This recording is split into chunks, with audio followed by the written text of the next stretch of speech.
Hey, I'm Stephanie. Welcome to my channel. Today we are at Celebrity Cars Las Vegas, and we're going to get a sneak peek at a piece of history.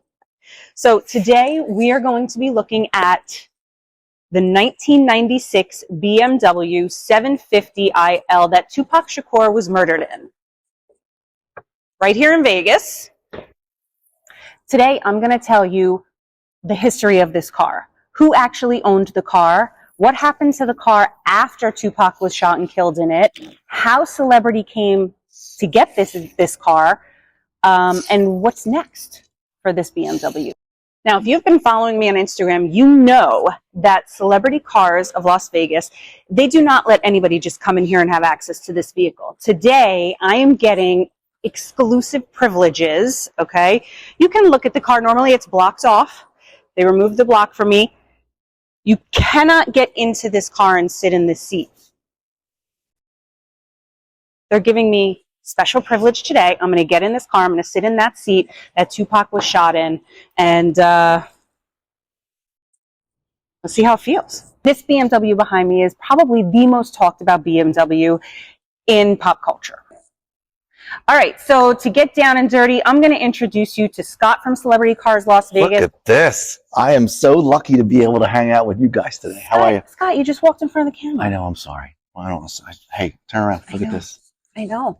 Look at this. These were all specially remade. I think one of them survived, and they were able to recreate these wheels in order to put back on this car because, you know, the initial ones were destroyed. So, but you said one is original? I think but we don't know which one. I'm not even sure if the original one was actually used to put back on the car, but I think one of them lasted, and they were able to make the others because the others were all wow, that's pretty cool. And that's neat. This is what really a neato design. As soon as you see this driving down the road, you know exactly whose car it is. So yeah, pretty special. You know, I got to tell you, this is pretty surreal. It is. Yeah, it's crazy. All right, so Scott, walk me through everything on this car. I want to know the history. I want to know everything. There's so much that people don't know about this car, but they want to know because I think, well, actually, I guess I know that a lot of details weren't given out when the whole thing happened with Tupac. Yeah. Boy, a lot went down. So the incident happened, and then a couple months later, BMW Financial pretty much said, "Hey, we need to sell this car, so get it fixed up." They patched it up. They put some normal wheels on it. It went to auction. So BMW Financial pretty much said, "Hey, we got this fancy car. We need to get it sold." And so it went to auction. And just like you and I, we went to auction and we raised our hand. But we needed a credit, so we couldn't. We didn't have the cash to buy it, but we got approved. And so you throw your hand up, yes, I'm approved to buy that amount of money of an automobile. And then the guy drove it for a couple of years. Okay, so wait, hold on. So this guy bought the car at auction having no clue whatsoever what happened in this car. Yeah, because he couldn't see the title, because that goes at the bank. You know, just like when we take a car loan out, it was like that. So you never see the title until you pay the car off. You can't buy a house if somebody died in it without knowing. Oh, okay. I guess it's not the same for cars. I guess it's not the same for cars. Okay. So then the owner of the car at the time decided to sell it. I think he found a buyer, and the buyer came with a pile of cash, and they went to the bank together. And the owner took the cash and slid it over the desk and said, "Here, hand me over the title." And the title came back over. It said Death Row Records on it. And the guy said, "Give me the money back," and gave it back to the guy, and said, "I'm going to keep this car." So then things get a little, I really don't know how. A little fuzzy. This was acquired by the current owner. The current owner is a very fancy automobile collector. Okay. And he's got many, many vehicles, and most of them are vehicles that other people don't have or can get. Very rare. So we got this car a little while ago, and we've held it here, and it attracts tons of attention in the door. And it's $1.75 million. Wow. It's basically artwork now. It's it shouldn't sit in anyone's garage. It should sit in someone's living room, and it be a part of the art decor of a. Now, I'm curious because you said the current owner is like a collector, right? A collector. So I wonder why he'd want to sell it. Oh, well, I can't answer that. People like to sell their automobiles. Yeah, like this is one in a. I don't even know. I mean, yeah, a lot of money was spent to refurbish this vehicle. I'm sure. So, I believe it happened twice. One time to just get it sold and operable without anyone really knowing where it came from, and then after everyone knew what it was fully restored. So okay. well over $20,000 was put into the paint and the body work and to recreate the wheels and and so on and so forth. But here, come on over here. Let's just get. All right. So can I just kind of peek in here we No. Why? No, of course you can. Oh. Well, I could do one better for you. We're very grateful for Stephanie coming by today. So we can't really do this. It's not something that we do a whole lot. We don't want anybody to get too excited to be able to come here and do these things, but you know, it is what it is today. Why don't you have a seat? Shut up. You're going to let me sit? Yeah, sit your butt down in there. Yeah.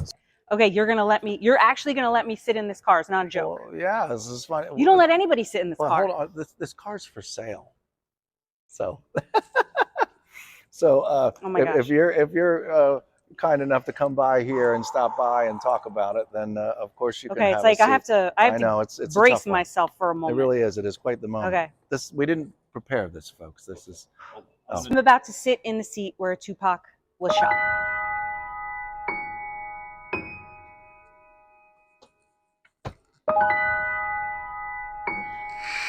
Tupac sat in this seat the night he was shot. Suge Knight sat in this seat here. He was driving, obviously.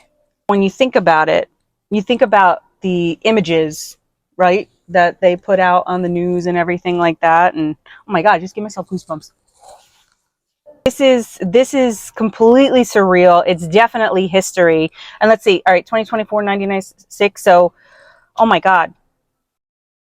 I can't do math. Is that 32? 28 years later, I'm sitting in the seat where Tupac was shot in, where he spent his last ride.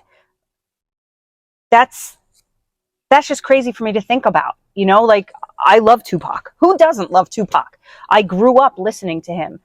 To sit in this seat, I mean, there really are no words. Is this the original seatbelt? You know what? I don't know. That's a good question. This could have been. Yeah. Could be original seatbelt. Yeah. For real. Was he wearing his seatbelt that night? For those Tupac lovers out there, was he wearing his seatbelt that night? Do you remember the pictures?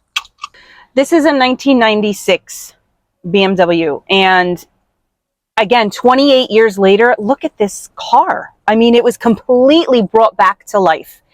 It looks brand new. It is immaculate. Look, I want to show a lot of people that are watching aren't going to understand this. Tape in. This is for your cassette tapes. People from my generation, we know that. Cassette tapes there. No CD player yet, just cassette. I mean, it's kind of cool, right? When you think about it, like you look at the Teslas now. All it is a screen. You don't have any of the buttons. You don't have any of the buttons. You don't have any of the buttons. Like, it's just blank. I love this.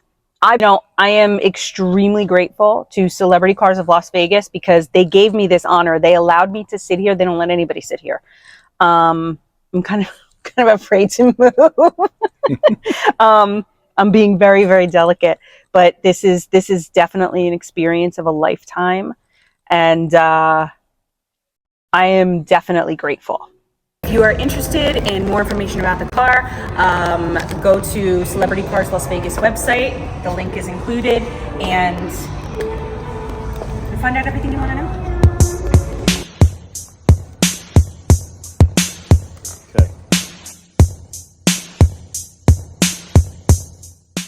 Next time we come back to Celebrity Cars Las Vegas, we're going to be exploring another vehicle, a 1928 bulletproof Cadillac. Can you guess who it belonged to? Subscribe, like, share, all that good stuff. My time here at Celebrity Cars Las Vegas has been amazing with the Tupac car. Scott, thank you so much, and thank you. Very, very welcome. I mean, this is very surreal. Well, I'm glad you came by. Exciting. It's like a whole bunch of different emotions all at one time. I know, it's really crazy. It's really crazy. Yeah, real quick story. When the first day that this car came in, it was in the back, and not many lights in the back, and it was tucked dark in the corner. And sitting here in display, and sun, lights, but seeing it parked in a dark corner is wow. That was when our relationship started. It started with all the hairs on my body going straight up. I can only imagine. Yeah. So, but thanks for coming by. That's very nice. Thank you for having me. This You're welcome, sure. This has been great. Yeah. Glad you liked it.